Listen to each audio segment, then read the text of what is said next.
There's a limit to what a patient man will take. Not a dramatic snap, a slow accounting. You don't start angry, you start trying. You show up, you explain, you forgive. You believe patience will earn respect. For a while it seems true. Then it doesn't. Being calm is a power, until someone treats it like weakness. Kindness gets mistaken for softness. Silence gets treated like permission. Small slights pile up.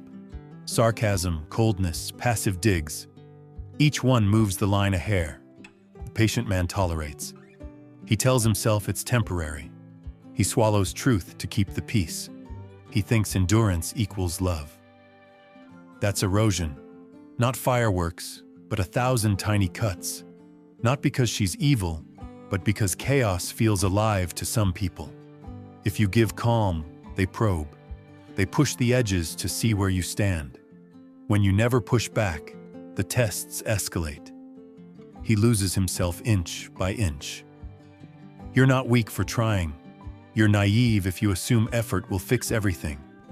Sacrificing your center to avoid conflict thins out what made you attractive. Your boundaries, your spine, your self-respect. Those get drained until the only thing left is a quieter stranger. The change isn't sudden. He who held doors and listened without interrupting still cares. But he's tired. He notices affection weaponized, silence used as control, generosity taken for granted. His calm was consumed, not cherished. Then survival instincts kick in. When that happens, he doesn't always explode. He goes cold. Not cruel, unavailable. Warmth retracts. Laughter fades. He stops planning. He stops explaining. Less drama, less energy wasted on a relationship that punished his openness. It's not vengeance. It's preservation. People say, he changed. They're half right. He adapted. He learned vulnerability is a liability when it's used against you. So he stopped showing up the same way. The moment he withdraws, she plays the surprised victim. He used to be so sweet. She remembers the outburst, not the long ledger that built to it. Kindness isn't always admired. Consistency becomes invisible. Only extremes get noticed. So people escalate to feel alive. If your calm is boring to someone, they'll push until you snap or withdraw. Both come from the same thing. Your emotional labor treated like an endless resource. This breaks men in a particular way. It erodes self-trust. You replay conversations. You ask if you're too soft, too much. You double down on patience, hoping more love will fix it. But the problem isn't how you love, it's who you love and what they accept. Boundaries are simple. Say what you mean what you say, enforce it. You don't need theatrics. You need firmness. A patient man who sets limits isn't less loving. He's smarter. He protects his core. That protection stops love from becoming self-destruction. You might be thinking, but I don't want to be harsh. Good. You don't have to be.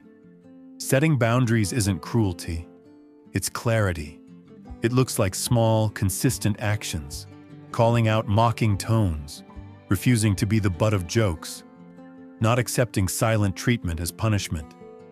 Start with tiny, unmistakable consequences. If someone withdraws affection to control you, don't chase.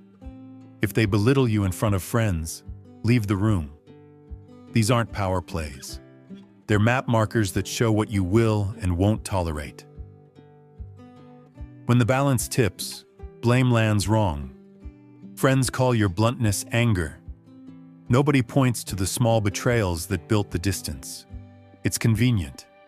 The neat narrative is that he changed. But if you listen, you'll hear the full story. He chose peace until he no longer could. Resistance looks like indifference. The moment you stop being a punching bag for someone's volatility, you become terrifying. Not because you're mean, but because you refuse to supply their chaos for free. Absence teaches accountability in ways words never do. You won't be healed by more tolerance. Forgiving without consequence trains repetition. The more you tolerate, the more people assume they can. It's painful and often unintentional, but learned behavior still damages. So what do? Keep your kindness, fuse it with standards. Protect the generosity that defines you with clear expectations. If someone weaponizes your gentleness, call it out early. Don't let silence be permission. Don't let "I'm emotional" excuse repeated disrespect. Say no. Walk away from manipulation. Walk toward people who mirror your steadiness.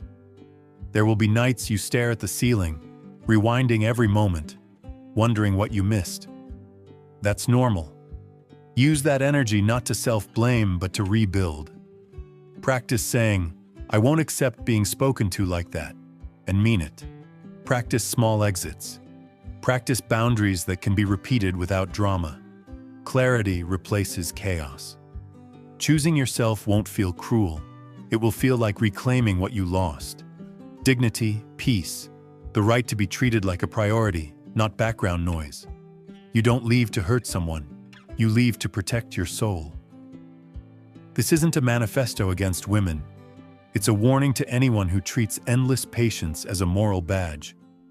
Patience is a gift, not an obligation. The strongest love doesn't demand you bleed in silence. It holds people accountable. It protects your peace. If you've been patient until you're numb, hear this. Your calm is valuable. Guard it. Teach others how to treat it. You aren't required to be the safety net for someone who treats you like a convenience. Your patience should be a refuge, not a playground. Walk away from relationships that turn your peace into a performance.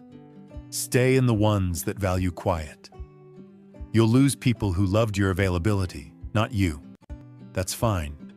Better to be alone with integrity than together while eroding. Your last loyalty must be to yourself.